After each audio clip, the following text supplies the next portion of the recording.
حزقیل 29واں باب۔ 10ویں برس کے 10ویں مہینے کی 12ویں تاریخ کو خداوند کا کلام مجھ پر نازل ہوا کہ اے آدم زاد،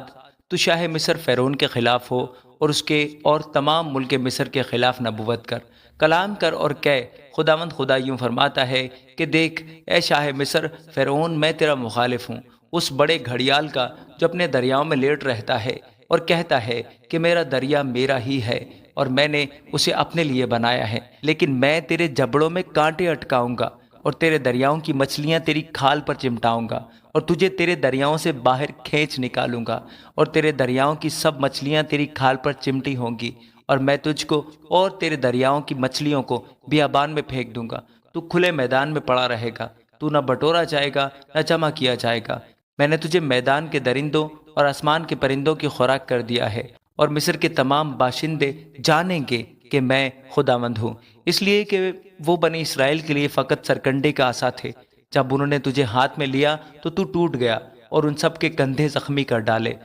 پھر جب انہوں نے تجھ پر تکیہ کیا تو ٹکڑے ٹکڑے ہو گیا اور ان سب کی کمریں ہل گئیں۔ اس لیے خداوند خدا یوں فرماتا ہے کہ دیکھ، میں ایک تلوار تجھ پر لاؤں گا اور تجھ میں انسان اور حیوان کو کاٹ ڈالوں گا، اور ملک مصر اجاڑ اور ویران ہو جائے گا، اور وہ جانیں گے کہ میں خداوند ہوں، چونکہ اس نے کہا ہے کہ دریا میرا ہی ہے اور میں نے ہی اسے بنایا ہے۔ اس لیے دیکھ، میں تیرا اور تیرے دریاؤں کا مخالف ہوں، اور ملک مصر کو مجدال سے اسوان بلکہ کوش کی سرحد تک محض ویران اور اجاڑ کر دوں گا۔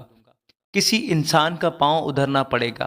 اور نہ اس میں کسی حیوان کے پاؤں کا گزر ہوگا، کیونکہ وہ 40 برس تک آباد نہ ہوگا، اور میں ویران ملکوں کے ساتھ ملک مصر کو ویران کروں گا، اور اجڑے شہروں کے ساتھ اس کے شہر 40 برس تک اجاڑ رہیں گے،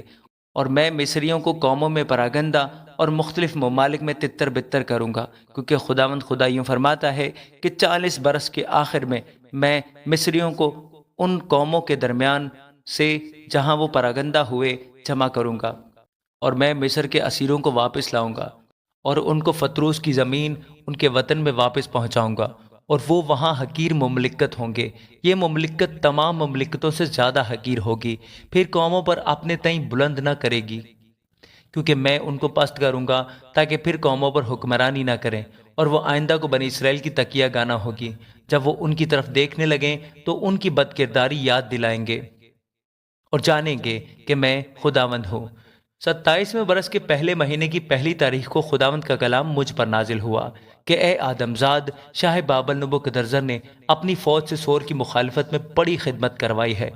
ہر ایک سر بے بال ہو گیا اور ہر ایک کا کندھا چھل گیا، پر نہ اس نے اور نہ اس کے لشکر نے سور سے اس خدمت کے واسطے جو اس نے اس کی مخالفت میں کی تھی کچھ اجرت پائی۔ اس لیے خداوند خدا یوں فرماتا ہے کہ دیکھ، میں ملک مصر شاہ بابل نبوکدنضر کے ہاتھ میں کر دوں گا،